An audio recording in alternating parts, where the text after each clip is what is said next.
اللہ کے نبی کے پاس ایک انگوٹھی تھی، لیکن اس انگوٹھی کے جو تھیوا ہے اس پہ کچھ لکھا ہوا نہیں تھا، یہ خالی تھا۔ تو اللہ کے نبی نے جناب ابو بکر کو یہ انگوٹھی دی اور فرمایا کہ تم جاؤ اور جا کر کے سنار کو بولو اس کے اوپر لکھ دے لا الہ الا اللہ۔ کیا لکھے؟ لا الہ الا اللہ۔ محبت بولو کیا لکھے؟ لا الہ الا اللہ۔ کس نے فرمایا؟ اللہ کے نبی نے۔ کس نے فرمایا؟ اللہ کے نبی۔ ابو بکر سے کہ جاؤ اس کے اوپر کیا لکھوا کے لاؤ؟ ابو بکر نے کہا ٹھیک ہے جی۔ یہ لے کر کے سنار کے پاس پہنچے تو ابو بکر صدیق کہتے ہیں کہ سنار سے کہتے ہیں یہاں پر لکھو لا الہ الا اللہ اور ساتھ میں لکھو محمد الرسول اللہ۔ کیا لکھو؟ لا الہ الا اللہ، ساتھ میں کیا لکھو؟ سنار نے کہا ٹھیک ہے آپ جاؤ، 2 دن کے بعد ہم آپ کو انگوٹھی دے دیں گے۔ 2 دن کے بعد سنار خود لے گیا یا کوئی اور لے کے چلا گیا۔ اللہ کے نبی اپنے سارے صحابہ کے پاس بیٹھے تھے، کچھ بات چیت کر رہے تھے۔ جب جا کر کے انگوٹھی دربار میں پیش کی، اللہ کے نبی نے انگوٹھی لی اور لینے کے بعد یوں دیکھا اور ناراض ہو گئے، اور آپ کا جو جبین تھی اس کے اوپر غصے کے آثار نظر آ گئے، ناراضگی کے۔ تو فرمایا ابو بکر یہ آپ نے کیا کیا ہے؟ ابو بکر کھڑے ہو گئے، کہنے کہ حضور میں نے غلط تو نہیں کیا۔ تو آپ نے فرمایا تھا کہ لا الہ الا اللہ لکھواؤ۔ جب میں وہاں پر گیا میرے ذہن میں بات آئی کہ جب ہم کلمے میں دیکھتے ہیں تو اللہ کے ساتھ نبی ہے، ہم جب آذان میں دیکھتے ہیں تو اللہ کے ساتھ نبی ہے، ہم اقامت میں دیکھتے ہیں تو اللہ کے ساتھ نبی ہے، ہم نماز میں دیکھتے ہیں تو اللہ کے ساتھ نبی ہے، ہم نماز جنازہ میں دیکھتے ہیں تو اللہ کے ساتھ نبی ہے، اور ہم قبر میں جب سوال فرشتے ہم پہ کریں گے اس میں اللہ کے ساتھ نبی ہے، جب جنت پہنچیں گے محشر پہنچیں گے تو اللہ کے ساتھ نبی ہے، جب جنت جائیں گے تو جنت میں بھی اللہ کے ساتھ نبی ہوگا۔ اس لیے میں نے یہاں پر لکھوایا کہ میرا ایمان گوارا نہیں کرتا تھا، میں نے کہا کہ لا الہ الا اللہ کے ساتھ محمد رسول اللہ لکھا دو۔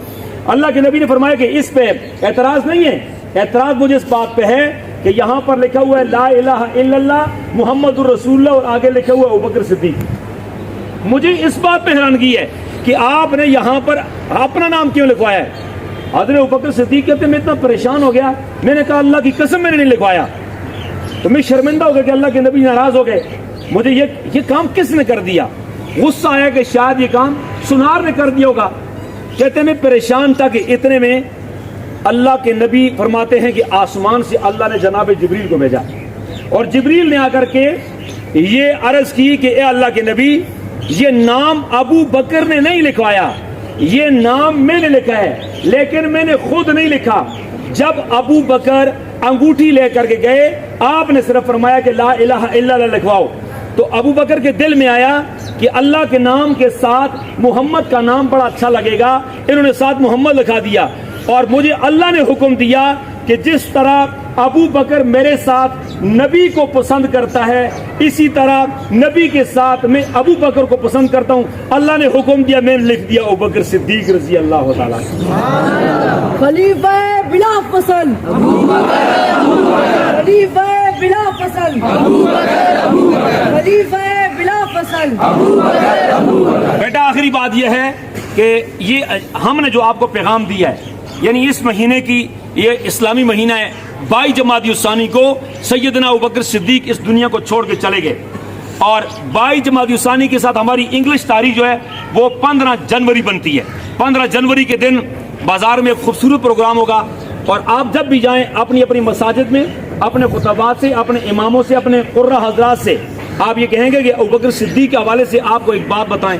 تو ابوبکر صدیق جتنے بھی ہیں وہ ان کی اتنی خوبصورت باتیں ہیں، آپ جب جا کے دیکھیں گے تو آپ کو بہت مزہ آئے گا۔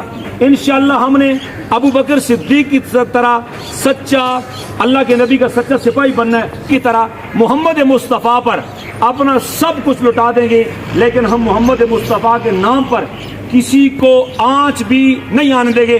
انشاءاللہ یہ ہمارا ایمان رہے گا، انشاءاللہ، ہاتھ کھڑا کر کے انشاءاللہ، انشاءاللہ، خلیفہ بلا فصل ابو بکر، خلیفہ بلا فصل ابو بکر، لٹایا جس نے اپنا گھر گلی گلی نگر نگر۔